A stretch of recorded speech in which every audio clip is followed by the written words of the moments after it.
Bonjour et bienvenue dans Médecine en images. Le concept est simple, apprendre les maladies à travers deux personnages. Grâce au personnage de Léa la colérique, représentant la bactérie Vibrio cholera, nous allons apprendre les choses suivantes. Maintenant, je vous propose de bien regarder cette image et au fur et à mesure de la vidéo, de remplir les numéros et juste avant la fin, cette image va réapparaître, cliquez sur pause et remplissez les numéros avec des informations médicales. Nous retrouvons Léa la coléreuse au bord du terrain de foot. Nous avons déjà dit dans une vidéo précédente que toutes les filles qui ne participent pas au match de foot mais se situent au bord du terrain représentent les bactéries qui sécrètent des toxines et qui sont entéro-invasives. Au bord du terrain de foot, nous allons découvrir aujourd'hui Léa la colérique et dans une vidéo qui va suivre Shigella la loose.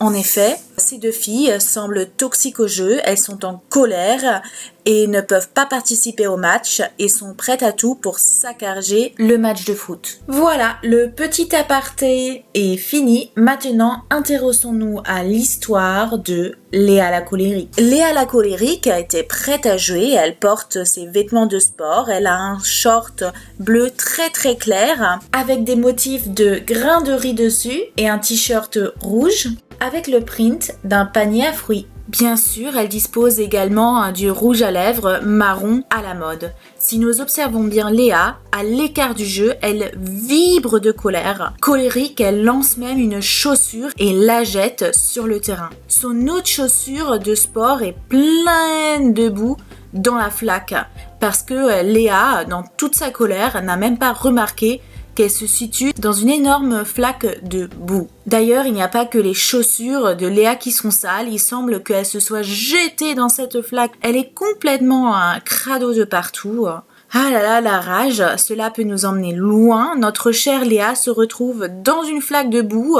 avec plus qu'une seule chaussure au pied et cerise sur le gâteau, elle s'est pissée dessus. De ses cris de colère, elle a la langue qui pend et elle a très très soif. Toute cette situation pour un rien, les joueuses n'ont même pas remarqué la chaussure volante. Allez, Léa la colérique, bois un petit peu d'eau, lave-toi les mains, plein de boue et calme-toi. Pourtant, attention, il est possible que nous tirons une conclusion un peu trop rapidement. Est-ce qu'il n'y aurait pas une autre raison pour sa colère? En tout cas, Léa la colérique a bien besoin de se calmer et un personnage sur un vélo à 4 roues semble bien vouloir l'aider. Maintenant, faisons le rapport entre l'histoire de Léa la coléreuse et les informations médicales. Commençons par les généralités. Nous observons que Léa porte un t-shirt rouge et un short bleu. Petit rappel des règles générales des bactéries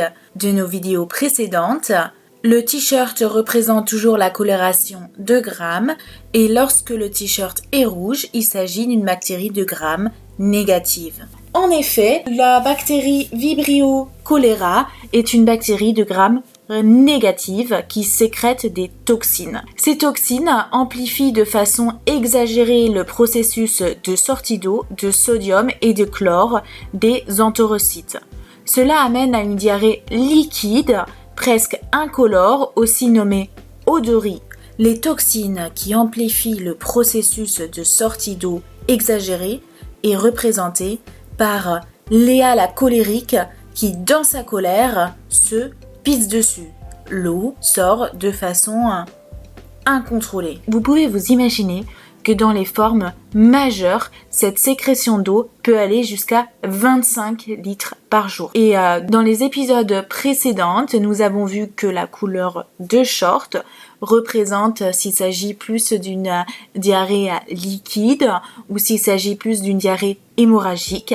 Et nous voyons très clairement que Léa a un short bleu clair pour montrer que c'est une diarrhée très très liquide et ce short a des motifs de grains de riz afin de se mémorer que lors d'une atteinte majeure, cette diarrhée presque incolore est aussi nommée odurie. Léa est très en colère Nous la voyons même vibrer de colère pour le nom de la bactérie, Vibrio cholera. En bref, c'est une bactérie qui sécrète des entérotoxines qui amplifient la sortie de l'eau. C'est une bactérie gram négative. La diarrhée est extrêmement liquide et elle se nomme Vibrio cholera. Maintenant passons au temps d'incubation et à la contamination.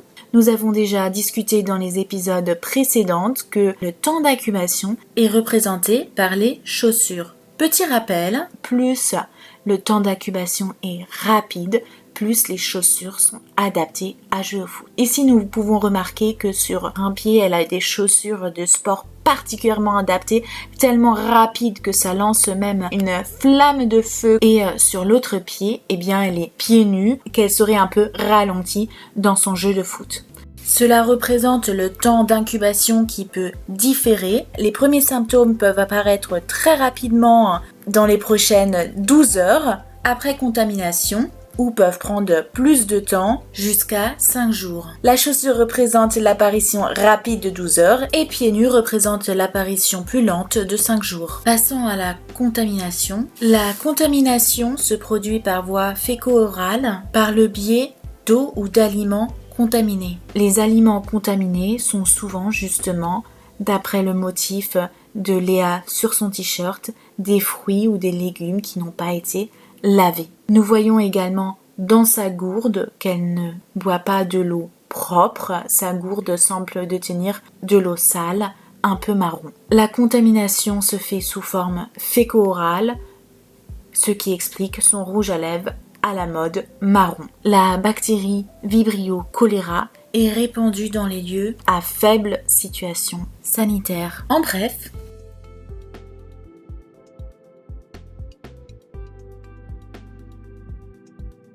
passons à la manifestation clinique lors de la contamination. La plupart des contaminés sont asymptomatiques. En effet, 9 sur 10 de personnes contaminées sont asymptomatiques. Ceci est représenté par la colère de Léa qui sert finalement à rien. Elle lance sa chaussure sur le terrain et les joueuses de foot ne le remarquent même pas.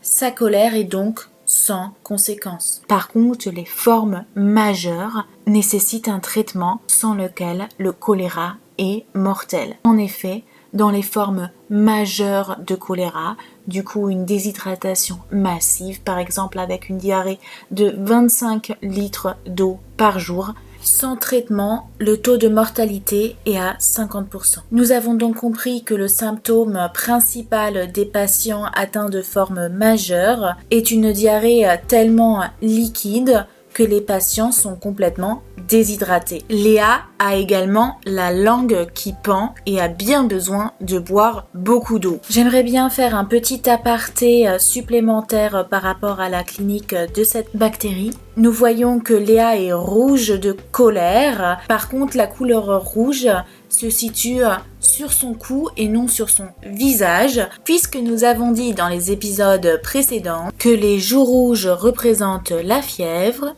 et le choléra est très rarement accompagné de fièvre. De ce fait, elle n'a pas le visage rouge. En bref,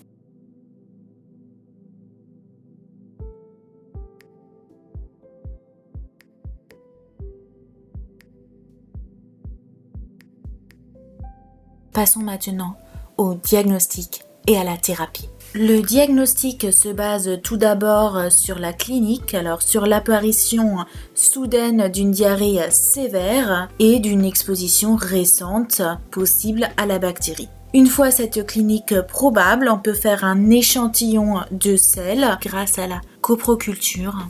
La coproculture est la culture bactériologique de sel et cela permet de mettre le germe en évidence. Isoler le Vibrio cholera suivi de tests biochimiques et des analyses de sérogroupes et de sérotypes. L'examen de selles fraîches sous microscope en chambre sombre peut aussi identifier des cellules de choléra en forme de Vibrio. Afin de s'en rappeler, symboliquement, nous voyons la personne qui va aider Léa la colérique qui aurait bien failli rouler sur une petite crotte microscopique pour la coproculture et l'analyse au microscope. Maintenant, passons au traitement. Le traitement principal est la réhydratation du patient.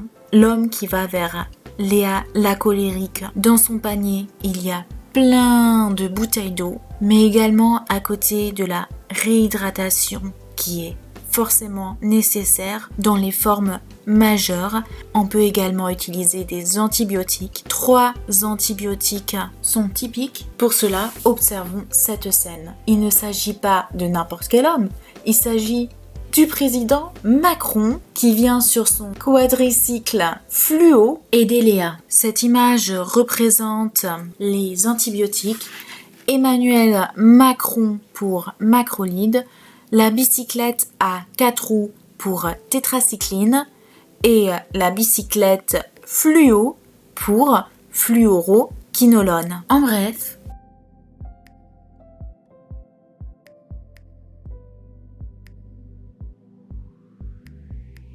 maintenant passons à la prévention. La prévention est symbolisée par la gourde de Léa. Dans la prévention, nous avons naturellement les conditions sanitaires.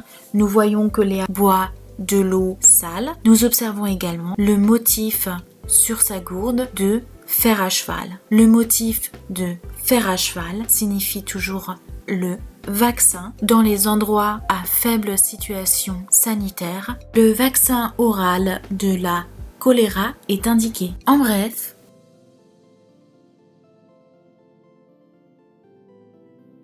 voilà, et bien c'était l'histoire du personnage de Léa la colérique pour la bactérie Vibrio cholera. Maintenant, je vous invite à cliquer sur pause, à associer chaque nombre avec une information médicale.